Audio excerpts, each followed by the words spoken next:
ಅಡುಗೆ ಅನಿಲ ಬೆಲೆ ಏರಿಕೆಯನ್ನು ವಿರೋಧಿಸಿ ದಕ್ಷಿಣ ಕನ್ನಡ ಮಹಿಳಾ ಕಾಂಗ್ರೆಸ್ ವತಿಯಿಂದ ಮಂಗಳೂರು ಮಿನಿ ವಿಧಾನಸೌಧದ ಎದುರು ಪ್ರತಿಭಟನೆ ನಡೆದಿದೆ. ಖಾಲಿಯಾದ ಗ್ಯಾಸ್ ಸಿಲಿಂಡರ್ ಇಟ್ಟು ಒಲೆಯಲ್ಲಿ ಕಟ್ಟಿಗೆ ಹಾಕಿ ಚಹಾ ಮಾಡುವ ಮೂಲಕ ಮಹಿಳಾ ಕಾಂಗ್ರೆಸ್ ಕಾರ್ಯಕರ್ತರು ವಿಭಿನ್ನವಾಗಿ ಪ್ರತಿಭಟನೆಯನ್ನ ನಡೆಸಿದ್ದಾರೆ. ಈ ಸಂದರ್ಭ ಕೇಂದ್ರ ಸರ್ಕಾರಕ್ಕೆ ಧಿಕ್ಕಾರ ಕೂಗಿ ಆಕ್ರೋಶ ವ್ಯಕ್ತಪಡಿಸಲಾಯಿತು.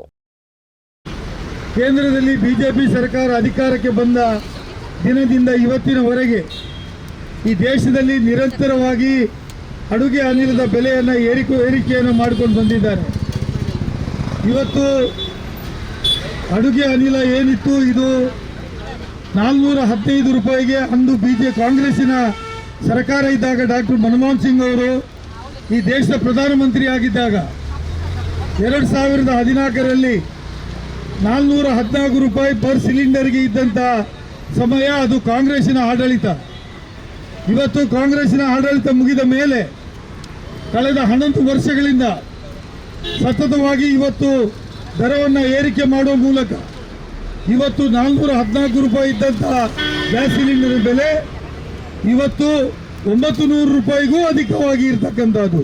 ಕೆಲವು ಬಾರಿ 1100 ರೂಪಾಯಿ ಕೊಟ್ಟದ್ದು.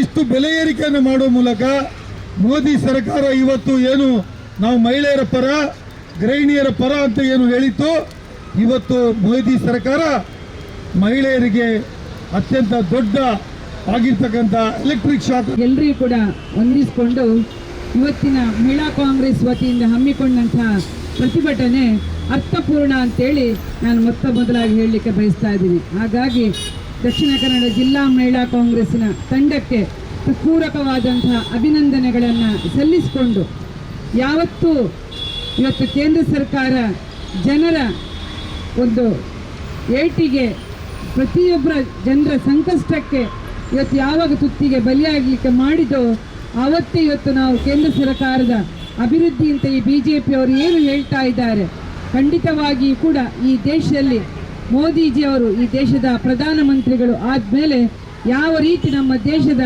ಚಿತ್ತ ಹೋಗ್ತಾ ಇದೆ ಅನ್ನೋದನ್ನು ಕೂಡ ನಾವು ಗಮನಿಸ್ತಾ ಇದ್ದೇವೆ.